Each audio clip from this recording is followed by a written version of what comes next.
Salam sejahtera bagi kita semua, saudara yang terkasih dalam Kristus Yesus. Berjumpa lagi dengan saya di channel Penabur Benih. Dengan penuh rasa hormat dan empati, saya menyampaikan bahwa perjalanan spiritual seseorang adalah hal yang sangat pribadi dan mendalam. Setiap individu memiliki pengalaman hidup yang unik dan membentuk keyakinan dan pilihan mereka. Dalam mendengarkan kesaksian seorang muslim yang memutuskan untuk berpindah keyakinan, kita juga diajak untuk memahami perjalanan batin yang penuh makna, tantangan, dan pencarian akan kebenaran menurut perspektifnya. Kesaksian ini bukan hanya sekedar cerita yang kita dengarkan, tetapi juga cerminan dari keberanian seseorang untuk mengikuti suara hati dan keyakinannya. Mengikuti meskipun mungkin menghadapi berbagai rintangan dan masalah. Dalam mendengarkan kisah seperti ini, penting bagi kita untuk mendekatinya dengan hati yang terbuka tanpa prasangka dan dengan penghormatan terhadap kebebasan beragama yang menjadi hak setiap manusia. Semoga kisah ini dapat menjadi pelajaran berharga, baik dalam memahami keberagaman, memperkuat toleransi, maupun merenungkan perjalanan iman kita masing-masing. Mari kita jadikan pengalaman ini sebagai pengingat bahwa setiap orang memiliki hak untuk mencari dan menemukan jalan hidup yang menurutnya membawa kedamaian dan kebahagiaan sejati. Karena itu, saudara terkasih, di channel Penabur Benih akan mengucapkan terima kasih banyak untuk teman-teman semua yang sudah subscribe, like, komen, dan share video-video dari Penabur Benih, sehingga channel ini boleh terus berkembang dan kiranya nama Tuhan yang selalu dipermuliakan dalam kehidupan kita sebagai orang yang percaya kepadanya. Karena itulah penabur benih adalah seseorang yang melakukan firman Tuhan itu kepada keluarga, kawan, dan kenalannya, serta merenungkan kasih Kristus dalam kehidupannya. Perumpamaan diceritakan dalam Injil Matius pasal 13 dan Lukas pasal 8, di mana menggambarkan Yesus yang menaburkan benih firman Tuhan ke dalam berbagai jenis hati manusia. Hati yang seperti pinggir jalan dirampas iblis, hati berbatu yang hanya sementara menerima firman, hati berduri yang terhimpit kesibukan duniawi, dan hati tanah subur yang mengerti firman dan berbuah. Makna dari perumpamaan adalah seorang penabur dan juga benih dan tanah. Maknanya, penabur melambangkan Yesus Kristus sendiri yang datang untuk menaburkan firman Tuhan tentang kerajaan Allah. Benih adalah firman atau sabda Tuhan tentang kerajaan Allah. Tanah mewakili hati setiap manusia yang menerima firman Tuhan tersebut. Tanah di pinggir jalan, benih di sini adalah orang-orang yang mendengarkan firman tetapi tidak memahaminya, sehingga iblis mengambil firman itu dari hati mereka dan mereka tidak sampai percaya atau diselamatkan. Dan juga masih banyak lagi cerita-cerita lain perumpamaan tentang tanah dan juga tanah yang berbatu, tanah yang di pinggir jalan, tanah yang berduri, dan juga tanah yang subur atau baik. Namun ada pesan utama dari perumpamaan ini adalah bahwa penerimaan firman Tuhan sangat bergantung pada kondisi hati seseorang, dan hanya hati yang tulus dan jujur yang akan dapat memahami dan menghasilkan buah dari firman Tuhan tersebut. Mari kita menonton dan menyaksikan video berikut ini. Kesaksian saya itu pertama adalah saya itu hidup di lingkungan orang-orang pondok pesantren. Ya. Nggak mengedas bahwa semua Islam itu buruk. Saya akan mengatakan di sekte saya aja ya. Saya nggak mau karena saya nggak ada masalah sama orang NU atau masalah sama orang Muhammadiyah. Saya nggak ada masalah sama mereka ya. Saya harus jujur dan saya harus fair juga gitu ya. karena ini kan kesaksian. Kalau kesaksian kan saya harus sejujur-jujurnya begitu kan. Jadi begini, kalau kalau di sekte aku dulu itu yang paling saya nggak suka adalah apa itu perempuan dijadiin mesin anak gitu, memperbanyak kaum gitu ya. Jadi perempuan di sekte aku itu bener-bener direndahkan gitu. Dan di sekte aku tuh dilarang untuk KB gitu. Jadi harus memperbanyak anak. Anak itu nggak boleh sedikit, nggak boleh KB pokoknya. Harus banyak anak. Karena apa? Karena di sekte aku itu, sekte ini kan minoritas banget gitu loh. Cuman sekarang udah mulai membesar gitu ya. Mulai membesar karena di situ kan memang kita kan nggak boleh KB gitu ya. Perempuan harus taat dan tunduk sama suami. Bahkan surga kita ini aja numpang sama suami. Enak aja kalau kita main surga-surga sendiri, nggak bisa. Jadi surga numpang sama suami, suami numpang sama ibu gitu kan. Nah, ini yang membuat pikiran saya itu nggak apa ya, memberontak gitu loh. Ini nggak sesuai dengan pikiran saya, selalu kritis gitu kan. Saya tuh sering debat-debat sama paman-paman saya. Paman saya itu adalah kaki tangan dari amir, dari keamiran di sekte saya dulu gitu. Jadi ganas gitu ya. Cuman orang-orang pada takut, tapi saya nggak takut. Saya aja karena menganggap bahwa mereka itu juga sama seperti kita kan, sama-sama makan nasi gitu ya. Saya punya pikiran bahwa sekte aku ini kayaknya kayak nggak bener gitu ya. Terus semua keluarga itu kan didoktrin gitu. Termasuk saya dulu juga sempat didoktrin, kita berteman sama orang-orang non muslim itu kan nggak boleh gitu ya. Mereka itu dianggap kafir. Bahkan kita dari sekte aku sendiri mengatakan NU Muhammadiyah itu kafir. Apalagi orang Kristen dianggap kafir gitu. Jadi di sini aku kok sekte aku ini kok nggak ada jiwa-jiwa sosialnya sama sekali gitu. Oke deh, akhirnya aku mulai mencari tahu gitu ya, baca-baca gitu kan. Nah kemudian aku dulu kan main Twitter ya, Yuli main Twitter. Nah aku kan pernah war itu artinya kan kita debat user sama orang-orang kadrun. Itu kurang lebih 5 tahun. Aku tuh 5 tahun loh debat sama orang-orang sesama orang muslim. Karena aku nggak suka dengan cara mereka yang suka mempersekusi sana sini gitu kan. Terus disitulah aku timbul bahwa wah ini ada yang nggak bener ini dengan sekte aku, apalagi yang is gitu ya. Kita aku cari-cari tahu. Akhirnya aku membaca buku dari ini, kisah pendeta jalanan ini. Ini yang membuat saya tuh yakin bahwa Yesus itu adalah Tuhan. Jadi Smith Wigglesworth itu ya, dari Britania Raya itu, orang Inggris, yaitu adalah pendeta jalanan yang bisa membangkitkan 14 orang mati. Jadi pertama yang dibangkitkan itu adalah istrinya yang pertama dibangkitkan. Saya baca buku itu dan saya cek ternyata benar. Memang didokumentasi sama orang Inggris waktu itu ya, Perang Dunia I kalau nggak salah gitu ya.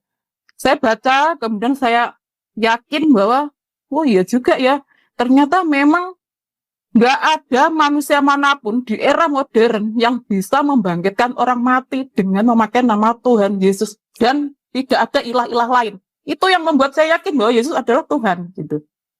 Itu ya, yang pertama yang membuat saya yakin bahwa Tuhan Yesus itu adalah Tuhan. Karena dari zamannya Yesus sendiri sampai ke para rasul dan murid-muridnya itu ya.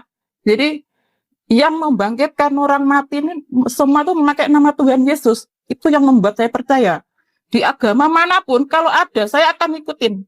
Tapi faktanya sampai detik ini pun saya nggak menemukan di situ. Saya ini kan butuh buku ya, suka membaca-baca saya itu.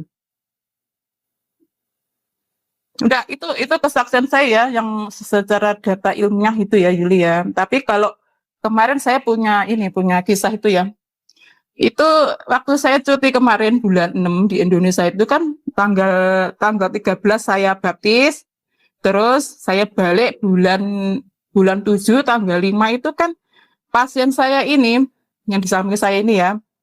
Itu tuh sakit paru-paru, infeksi paru-paru. Itu waktu saya balik ke Indonesia dia tuh ternyata lagi abnormal gitu.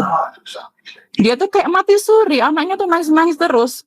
Kan saya kan 1 bulan cuti full ada di Indonesia itu ya. Terus kemudian saya pulang, saya diajak ke rumah sakit, saya doain ini nenek ini, saya urapin dia itu ya pakai minyak narwastu yang saya bawa dari bapak pendetaku ya waktu itu. Saya urapin gitu ya. Kemudian saya panggil nenek ini, dia buka matanya, padahal 1 bulan nggak mau buka matanya dia itu. Saya kaget. Saya ngurapin dia itu pakai nama Tuhan Yesus, bukan pakai nama laki-laki lain, bukan. Nama Tuhan Yesus. Dan saya pun melihat dengan mata kepala saya sendiri, anaknya pun kaget. Keluarga bos saya ini kaget semua. Kalau nenek itu bisa membuka matanya lagi, bisa senyum lagi, makannya pun normal. Dan infeksi yang dia sama dokter itu infeksi paru-paru, langsung nggak ada. Itu yang membuat saya semakin yakin di Kristen ini ya, bahwa Tuhan Yesus itu memang benar-benar Tuhan. Jadi kalau dibilang Tuhan Yesus itu nabi ya monggo silakan, itu kan terserah mereka gitu ya.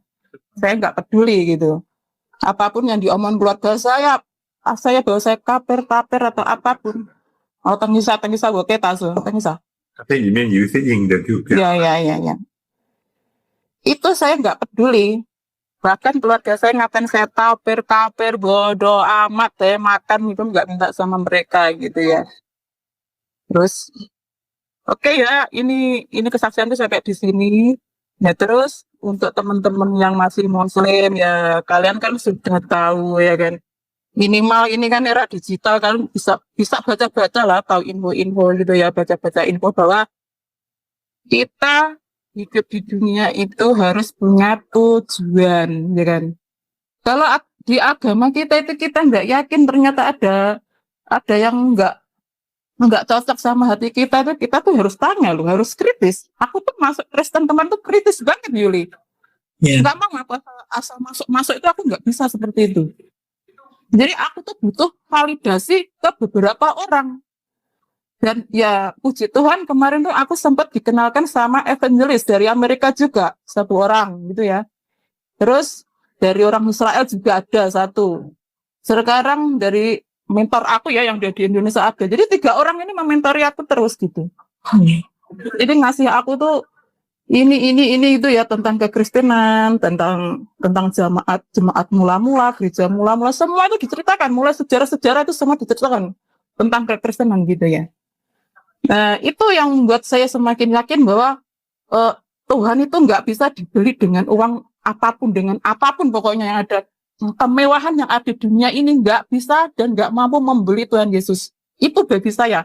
Dan seandainya nih ya, kalau ada orang nantang saya atau memberi saya tuh uang ribuan triliunan, kalau saya menjual nama Yesus, saya nggak akan mau.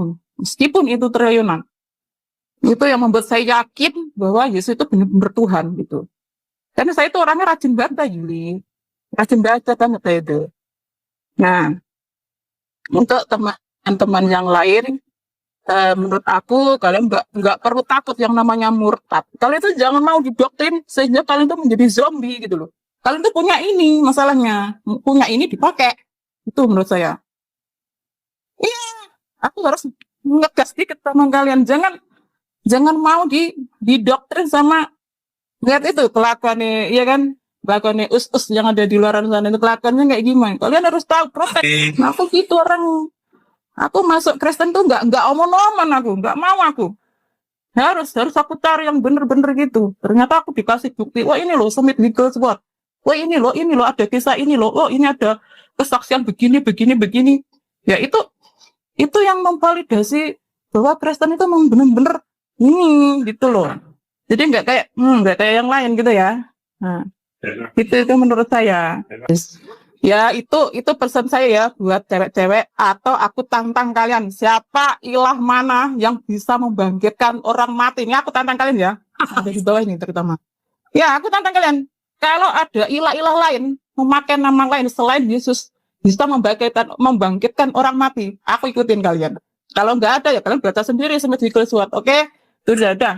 Haleluya, saya menyampaikan kesaksian yang dahsyat, yang luar biasa yang saya alami selama hidup saya Ketika saya mengenal Tuhan secara pribadi dan saya mengalami Tuhan secara dahsyat dan luar biasa. Nama saya Ibu Mariani. Saya sudah berkeluarga dan saya punya anak 3. Sekarang saya sudah punya cucu 3. Puji Tuhan, saya mengenal Tuhan karena kasih karunia Tuhan, karena kemurahan Tuhan yang dahsyat dan luar biasa. Seharusnya saya tidak mengenal Tuhan, tapi karena kebaikan Tuhan, karena kasih Tuhan, Tuhan izinkan saya mengecap kebaikan Tuhan. Saya dulunya beragama Hindu Kaharinga. Dan orang tua saya dari turunan keluarga yang tidak mengenal Tuhan. Mereka bahkan belian, keturunan belian. Belian orang meninggal, belian orang hidup, kayak menyembuhkan orang sakit. Itu kegiatan orang tua saya. Jadi sangat mustahil kalau saya pribadi bisa mengenal Tuhan. Tapi puji Tuhan, ketika saya punya suami dan saya punya anak 1, Tuhan tangkap saya secara pribadi. Kemudian saya dibawa ke gereja oleh saudara saya sendiri. Kemudian saya dengan sendirinya saya minta dibaptis oleh hamba Tuhan. Dulu hamba Tuhan yang membaptis saya namanya Bapak, kami biasa panggil Bapak Subur Budiono yang sekarang ada di Sampit. Saya dibaptis dan saya mengalami pertobatan yang gratis sekali. Saya memiliki kehausan dan kelaparan Tuhan yang sangat luar biasa. Saya dengan suami saya yang tidak mengenal Tuhan tentu ada beda pendapat. Jadi dalam beda pendapat ini tidak menghalangi saya untuk mengasihi Tuhan secara pribadi. Saya melayani Tuhan, saya mengalami lahir baru, saya mengalami kasih yang mula-mula, cinta akan Tuhan yang sangat luar biasa. Di waktu mula-mula saya bisa baca firman 5 kali dalam 1 malam. Saya bisa membaca firman Tuhan 3 kali dalam 1 hari. Saya bisa memuji, menyembah Tuhan dengan secara luar biasa. Sesuai dengan firman yang berkata, ketika kita lapar kita akan dipuaskan. Ketika kita lapar kita akan dikenyangkan. Ketika kita haus kita akan dipuaskan. Dan puji Tuhan saya benar-benar mengalami. Dulu saya punya kesombongan, saya punya keangkuhan, saya tidak rendah hati, karena kami merasa dilecehkan dalam keluarga, kami merasa tidak diperdi, kami merasa tertekan. Tapi ketika saya dijamah oleh Tuhan, dan saya mau berdiri atas nama Tuhan, ketika firman Tuhan berkata, akulah pokok anggur yang benar. Maka mulailah pikiran rohani saya berpikir, mindset saya berubah drastis. Dan saya mengampuni semua orang yang menjelekkan kami. Saya mengasihi semua orang yang merendahkan kami. Bahkan saya mengampuni suami saya sendiri. Karena dia bisa melemahkan iman semangat saya. Bahkan mematahkan segala semangat saya untuk mengenal Tuhan. Tapi Tuhan sangat luar biasa. Dia membentuk saya untuk saya mengalami Tuhan lebih lagi. Tuhan membentuk dan mengajar saya lebih lagi untuk mengenal Dia. Mulanya kami diam di kampung, kemudian kami tinggal di hutan pedalaman yang sangat jauh dari desa, 14 km dari kampung, bahkan lebih. Itu kalau di kira-kira bahkan lebih. Itulah perjalanan yang saya alami. Kalau pulang saya bisa naik taksi, kemudian kalau balik di waktu itu saya mesti jalan kaki. Malahan di waktu anak pertama saya mesti menggendong anak saya. Ada mujizat yang saya alami. Ketika manusia itu takut dengan petir dan hujan, tetapi saya menanti petir. Saya seperti senter yang menyala. Ketika senja sudah bahkan waktu maghrib, saya kegelapan. Tapi ketika ada petir, maka saya akan jalan lebih cepat. Saya terima mujizat Tuhan yang luar biasa. Sampai kemudian kami balik ke kampung ketika kami punya rumah. Anak-anak saya sudah besar dan mereka sudah sekolah. Kemudian kami tinggal di kampung, tapi kami tetap jauh. 14 km tadi kami kembali bikin ladang di sana. Dan kami menyedap karet, kami mantap di sana. Ada rencana Tuhan yang luar biasa. Saya sudah merasa agak jenuh karena terlalu jauh, saya mesti bolak-balik untuk cari Tuhan. Kemudian saya berdoa kepada Tuhan, apa maumu Tuhan dalam kehidupan saya? Apa panggilanmu dalam pribadi saya? Saya mau melakukannya jika ini kehendak Bapa. Maka daripada itu saya bertemu dengan teman-teman yang lama, saya bertemu dengan adik-adik kelas saya. Saya mulai belajar memberitakan kasih Tuhan. Saya menyampaikan dengan kasih. Dan saya ada beban kepada mereka. Saya melihat ada penderitaan ketika orang tidak mengenal Tuhan. Seperti yang saya alami dulu. Saya melihat mereka dalam kesusahan.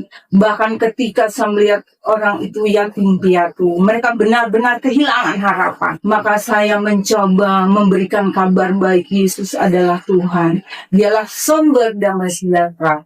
Namun untuk memberitakan Injil tidak segampang yang kita lakukan. Karena bukan hanya perkataan yang keluar dari mulut kita.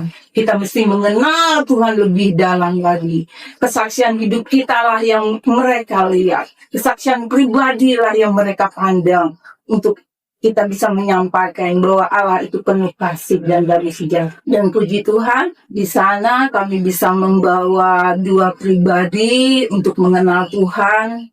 Dan mereka sampai dibaptis sehingga terbentuknya Pos PI dan mereka mengenal Tuhan secara benar. Bahkan sampai saat ini kami berkunjung kepada 2 jemaat ini untuk menyampaikan dan melanjutkan memberitakan bahwa Yesus adalah Tuhan, jawaban dalam setiap kebutuhan mereka. Itu yang kami sampaikan buat mereka, yang bisa kami beritakan kabar baik. Dan secara luar biasanya saya juga mengalami perjalanan ketika kami pulang. Kami juga sering kadang bertemu dengan ular, dengan jalan yang licin, dengan petir yang menyambar. Itu sering kami lewati, sering saya alami. Bahkan saya bawa beban yang berat. Saya bisa bawa sembako dari kampung, dan kemudian saya bisa bawa sayur digendong dari sana untuk dibawa pulang. Dibawa pulang saya juga untuk memberikan berkat buat keluarga saya, buat tetangga saya. Itu yang bisa saya saksikan, yang saya alami, semuanya karena kasih karunia Tuhan. Dan bila kita maju, lebih mengenal Tuhan lebih dalam lagi, kita lebih semangat mencari Tuhan. Karena Tuhan itu bukannya tidak ada, Dia ada. Dia tidak jauh daripada kita. Firman Tuhan berkata, Dia dekat di dalam mulutmu. Dia ada di dalam hati ini. Makanya saya bisa mengalami Tuhan secara luar biasa. Itu bukan karena kemurahan, bukan karena usaha kita, bukan karena jerih payah kita, tetapi ketika kita mencari Dia, maka Tuhan yang memberikan iman, Tuhan yang mempertumbuhkan iman buat kita, sehingga kita bisa melekat dengan Tuhan. Kita bisa melekat lebih dalam lagi kepada Tuhan. Itu semua karena Tuhan, karena kita mengandalkan Tuhan. Jangan sekali-kali kita mengandalkan diri sendiri. Jangan sekali-kali kita mengandalkan kekuatan kita. Tapi biarlah Tuhan yang kita andalkan. Seperti Daud, dia mengandalkan Tuhan di dalam kehidupannya. Dia berserah penuh kepada Tuhan. Itulah yang saya alami. Demikian yang bisa saya sampaikan. Untuk bisa menjadi berkat, untuk menjadi penyemangat di dalam hidup kita. Hari lepas hari untuk tetap semangat melayani Tuhan. Haleluya.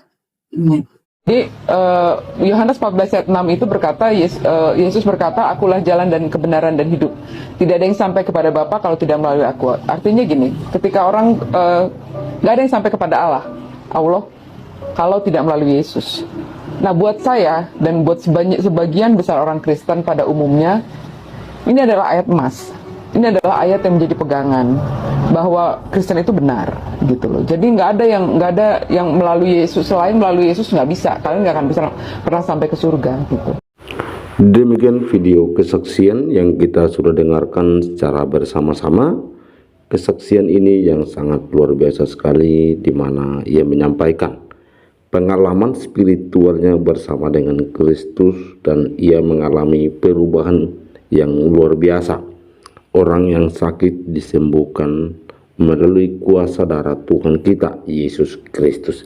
Makanya jangan sampai terlambat ketika kita percaya kepadanya, karena dia adalah Allah yang berkuasa baik di bumi maupun di sorga.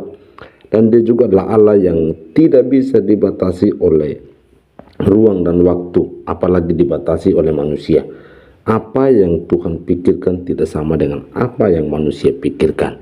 Karena itu saudara yang dikasihi Tuhan, Ia selalu menyatakan dirinya. Itu bukti kasih Allah, bahwa Ia adalah Allah yang hidup, Allah yang selalu menyatakan kemuliaannya bagi orang yang mau percaya dengan sungguh-sungguh dan takut akan Dia.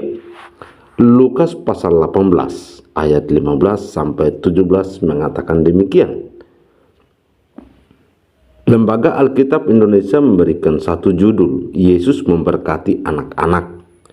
Maka datanglah orang-orang membawa anak-anaknya yang kecil kepada Yesus, supaya Ia menjamah mereka. Melihat itu, murid-muridnya memarahi orang-orang itu.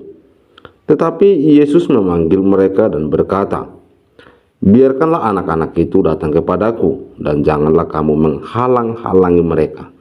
Sebab orang-orang yang seperti itulah yang empunya kerajaan Allah. Aku berkata kepadamu, sesungguhnya barang siapa tidak menyambut kerajaan Allah seperti seorang anak kecil, ia tidak akan masuk ke dalamnya. Demikian firman Tuhan, saudara yang dikasihi Tuhan.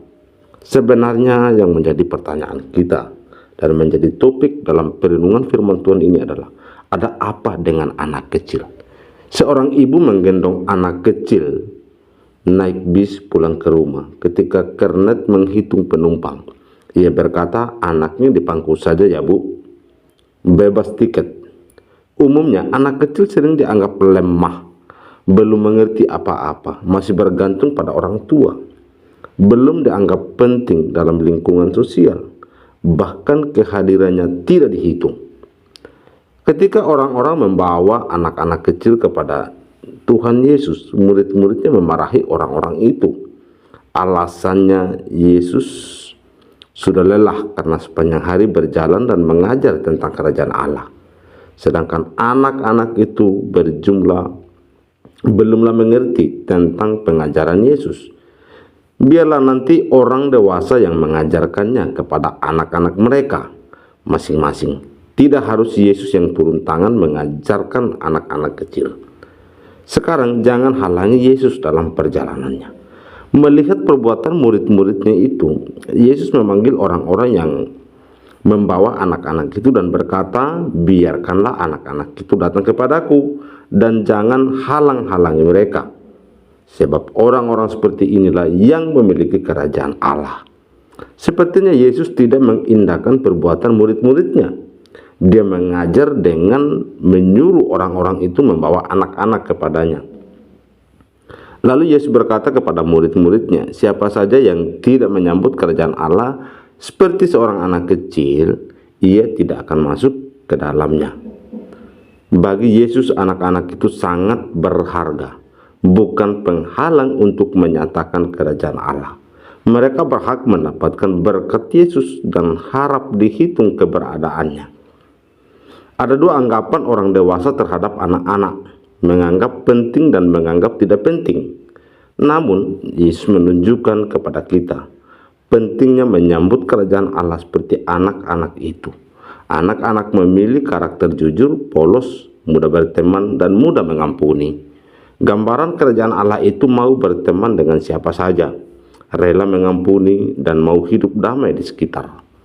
Kita pun dapat meneladani orang-orang yang membawa anak-anak kepada Yesus. Karena itu, saudara yang dikasihi Tuhan, jangan kita membiarkan diri kita dikuasai oleh pemikiran-pemikiran yang berasumsi. Tetapi di sini Tuhan Yesus menyatakan bahwa biarkan anak-anak kecil itu datang kepadaku. Dan itu lebih menekankan ayat 17 bahwa aku berkata kepadamu, sesungguhnya barang siapa menyambut kerajaan Allah seperti seorang anak kecil, ia tidak akan masuk ke dalamnya. Jadi apapun itu, anak kecil tetap berharga di mata Tuhan. Demikian dengan orang yang baru percaya kepada Kristus Yesus. Mereka seperti bayi yang masih membutuhkan susu yang murni. Mereka masih membutuhkan makanan rohani yang memang benar-benar makanan rohani tersebut adalah firman Tuhan, di mana mereka makan seperti bubur yang masih belum keras.